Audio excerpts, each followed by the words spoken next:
Саавч охин хоол идснэ мэдэв. Сажилт охин 18 жил уусан имийн ёроол өөр шишх байгааг мэдэв. Охин юу ч хэлсэнгүй ээжийнхээ өгсөн имийг уусаар байв. Ээжийг явсны дараа амандаа байсан имийг хаяв. Тэр ямар юм ууж байснаа мэдхийг хүсв. Охин бага насндаа чихрийн шижиг өвчнөр өвдсөн. Астам доод мөчнөөс ажилттай. Энэ имийг 18 жил уусан. Ээж нь байнга өөртөө уулгадаг байсан. Охин хизээж эргэлзэж байгаагүй. Эцэг ямар ч эцэг хүүхдээ хорлох вэ?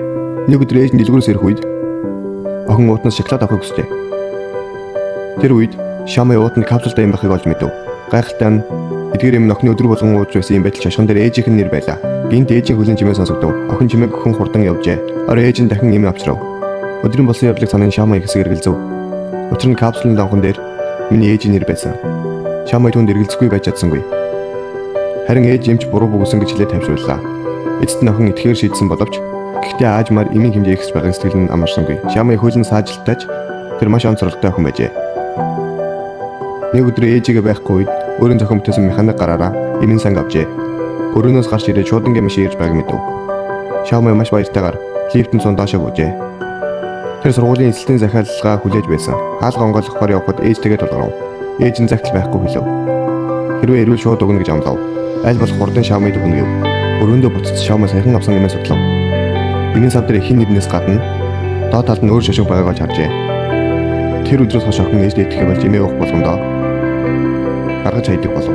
Эмийн үйлдэлийг мэдхийн тулд охин үнийг судлахаар шийдсэн. Нэгэн шөнө их нь унтсны дараа охин нуусаар компьютер дээр очиж эмийн талаар мэдээлэл хайжээ. Ихэнх нь түүнийг ажиглаж байгаа охин мэдээгүй. Харамсалтай нь гэр интернет байгаагүй. Энэ үр зургийг ээж олж мэдсэн гэдгийг тэр мэдээгүй. Дараагийн өдөр Шамыг бууж өгсөнгүй. Би ээжигээ цэцэрлэгээ босолж явахыг харсан. Ширээн дээр хэмиг дахиад харсан. Эмийн санаар залгаж нөхцөл байдлыг асуухаар шийдсэн. Харин утсаа авсан хүн ээж эртний найз байсан. Нөгөө хүн Шамыгийн дугаар гэдгийг шууд мэдэв. Гэрийн эцэгтэй маш их гайхсан тул хурдан уцаа таслав. Зоохны дэргээд ирээд хар. Ээж нь гадаа услаа хийсээр байв. Шамыг дахин хичээхэн шийдэв. Тэд дээрээ зоргож танихгүй хүний дугаарлуу залгав. Аз болоход нөгөө хүн бас сайхан сэтгэлтэй байв. Шамын эмийн нэрийг түүнд хэлв. Энэ юм зүрхний өвчин эдгэхэд зориулагдсан. Түүнчлэн нөгөө хүний тайлбарыг капсул нь улаан өнгөтэй байх ёстой. Гэвч Шамагийн нүдний өмнөнгөнд дарахгүй нь ойлгомжтой. Шамаа энэ мөч сандарч эхлэв. Ээж нь ягаад санамсаргүй юм өгснийг тэр ойлгосонгүй. Шамаа үннийг тодруулахын тулд хоолны үеэр ээжтэй кино үзэх тухайд дурдв. Дараагийн өдөр явахын өмнө Шамаа эдгэр өдрүүдэд уугаагүй юм ээ.